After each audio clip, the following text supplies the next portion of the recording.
feel low, you can still go. Even when you feel slow, you can still go.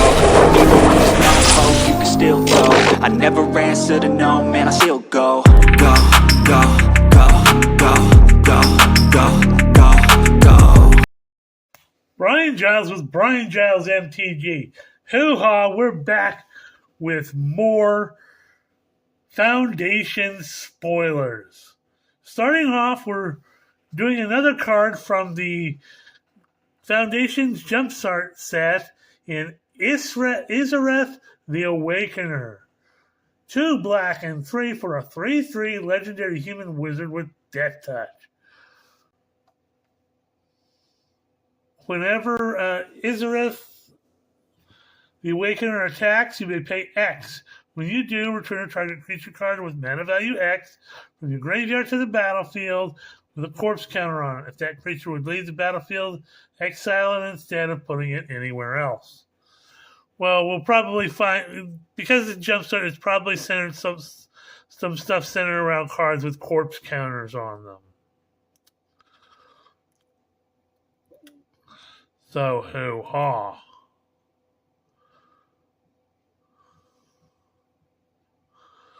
Next up, we have Riona, Fire Dancer. Beefy 2 red 3 for a 3/4 legendary human wizard. Beginning combat on your turn, create X tokens that are copies of another target creature you control, where X is 1 plus the number of instant and sorcery spells you've cast this turn. They gain haste. Exile them at the beginning of the next end step. What? So you cast a bunch of instant and sorcery spells, and you create a bunch of token copies of creatures you control? That could get out of hand. Red burn deck? That just scares me.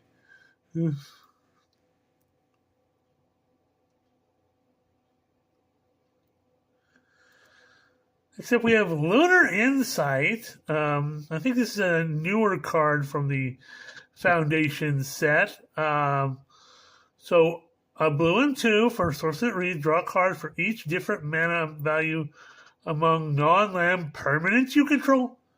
Okay, that could get out of hand like real quickly.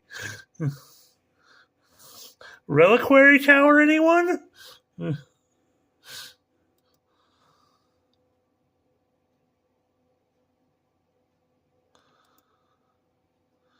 Then we have Erudite Wizard, blue and 2 for a 2/3 human wizard. Whenever you draw your second card each turn, put a +1/+1 counter on this creature.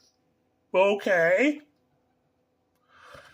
In blue with massive card draw, that could get spicy for common, mind you. Inspiration from Beyond. A blue and 2 for sorcery that reads, mill 3 cards and return an instant or sorcery card from the graveyard to your hand. Okay, that sounds fun. And you can flash it back for a beefy 2 blue and 7.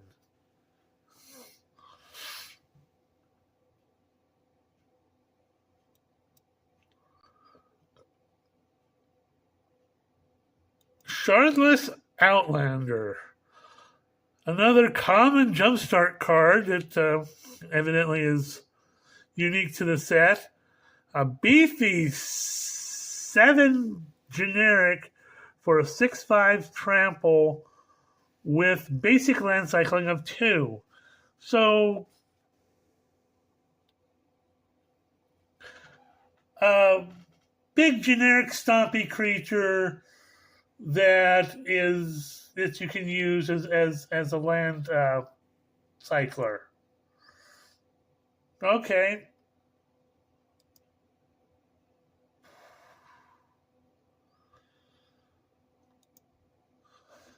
Then we have Billowing Shriekmass.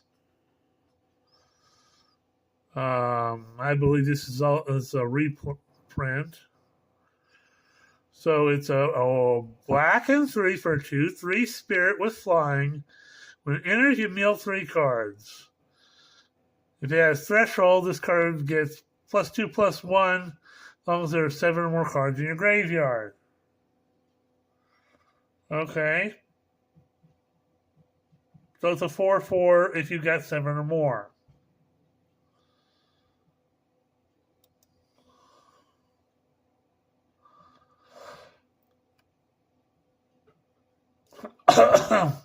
The Return of Painful Quandary. This card is disgusting. It's a reprint. This card is disgusting whenever it's played. Everybody hates this card. So 2 black and 3 gives you an enchantment. Whenever an opponent casts a spell, that player loses 5 life unless they discard a card. This thing is just nasty. Multiple copies of this thing is even more nasty. So, no, avoid, no, just no.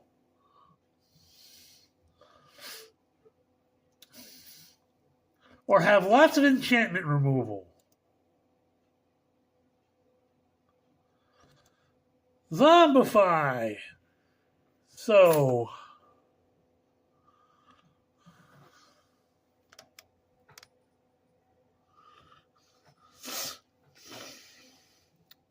a black and 3 for a source that reads, return target creature card from the graveyard to the battlefield.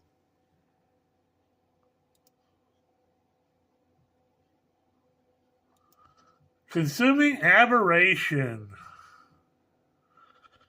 Now this is a reprint. It's a blue, a black, and 3 for an XX or star horror. When its power and toughness each equals the number of cards in an opponent's graveyard. Whenever you cast a spell, each opponent reveals cards from the top of their library until they reveal a land card. Then puts those cards in their graveyard. Ew, this is just it's sickening.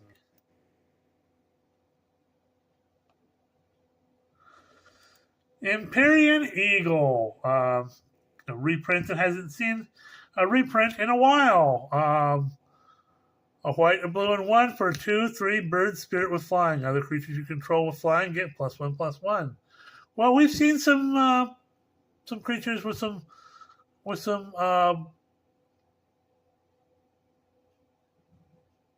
that's getting stuff for flying creatures, so I'm not opposed to boosting some flyers.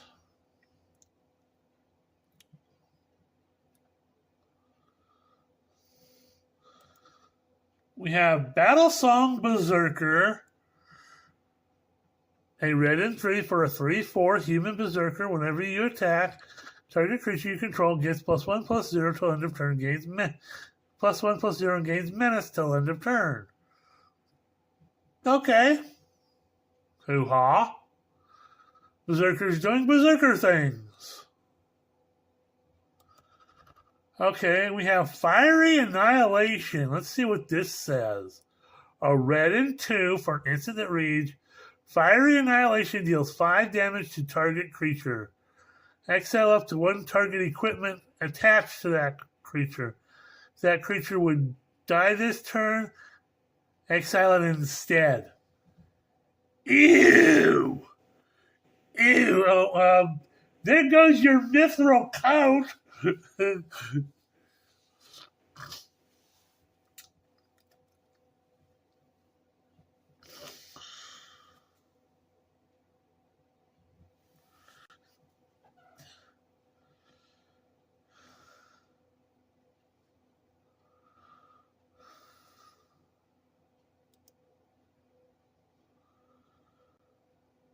Next up, we have Burst Lightning.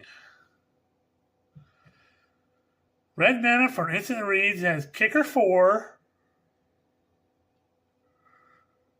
Burst Lightning deals 2 damage to any target. If the spell was kicked, it deals 4 damage instead.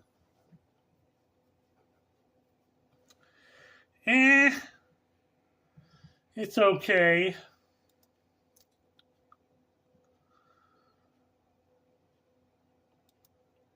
we have Heartfire Immolator. This is a reprint. I remember this card. Red and 1 for a 2/2 human wizard with prowess. Pay red and sacrifice this creature and deals damage equal to its power to the target creature or planeswalker. Yeah, you can do some stuff there.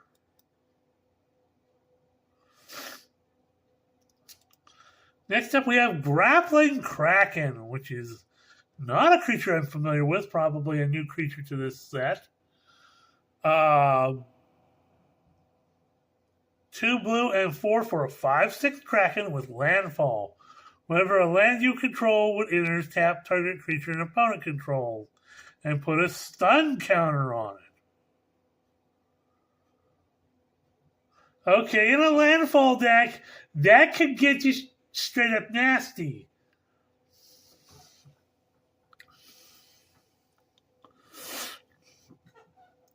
An actual useful Kraken.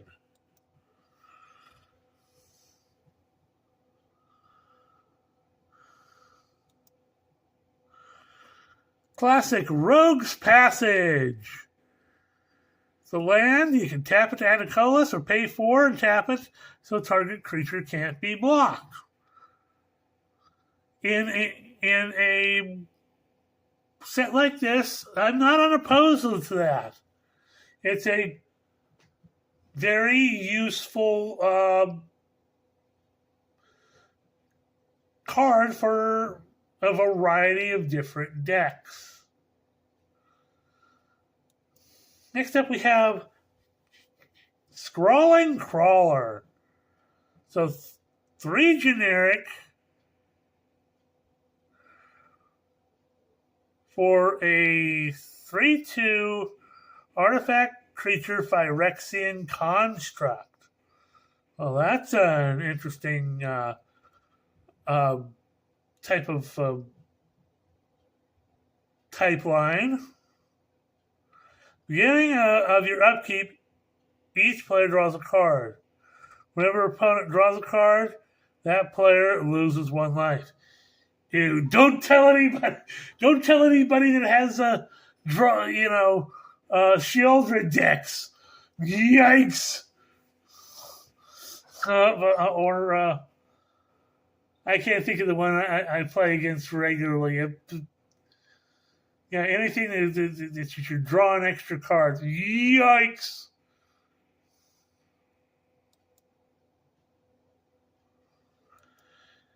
Adventuring Gear.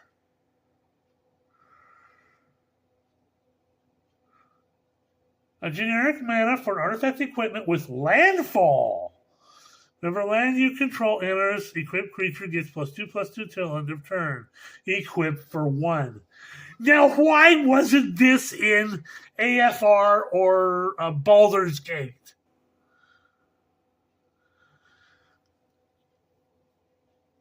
Or maybe it was and some idiot cut it.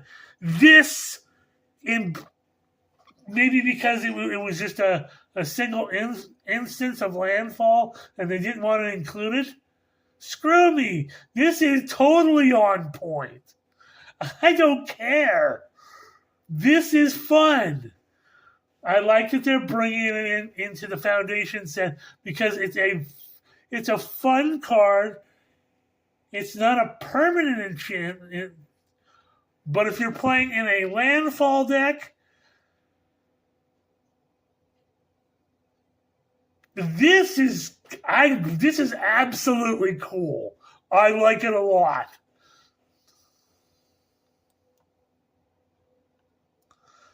Next up, my God, we have a new Koma.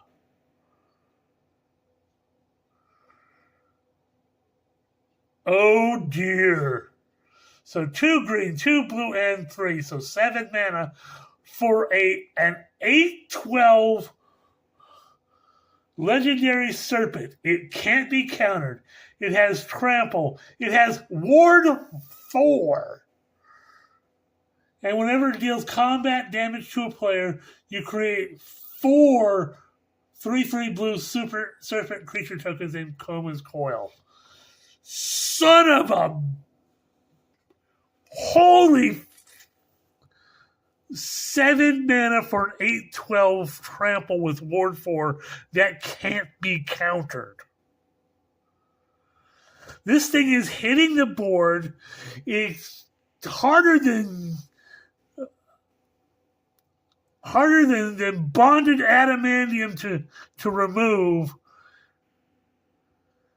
It has trample, so if it gets through, oh look, I've got 4 3/3 serpent creatures. Jesus H mother. Talk about your big creature.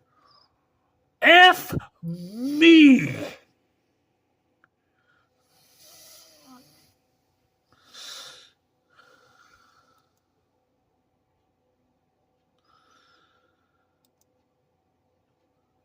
Then we have a cat collector.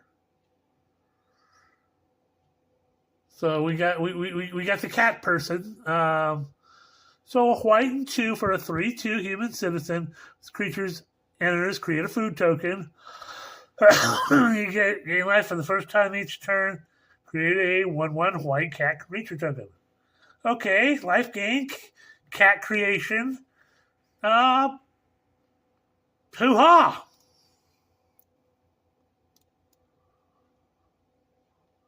Then we have High Fae Trickster. A blue and 3 for a 4/2 fairy wizard with flash. It has flying.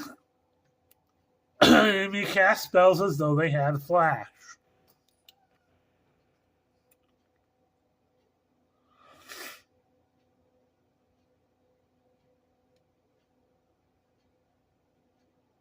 Yeah, that's cool. Fairy decks are gonna like that. I'm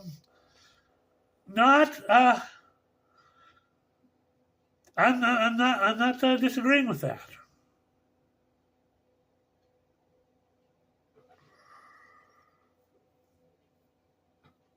So we're at. I'm just gonna reload. Now there's a whole other thing of jumpstart stuff, but I think I'm going to wait until the end to cover all of them. Although I will be covering some of the ones that we've already covered, but the jumpstart ones will definitely have their own thing. Well, that's it for now. We'll see you on the next video.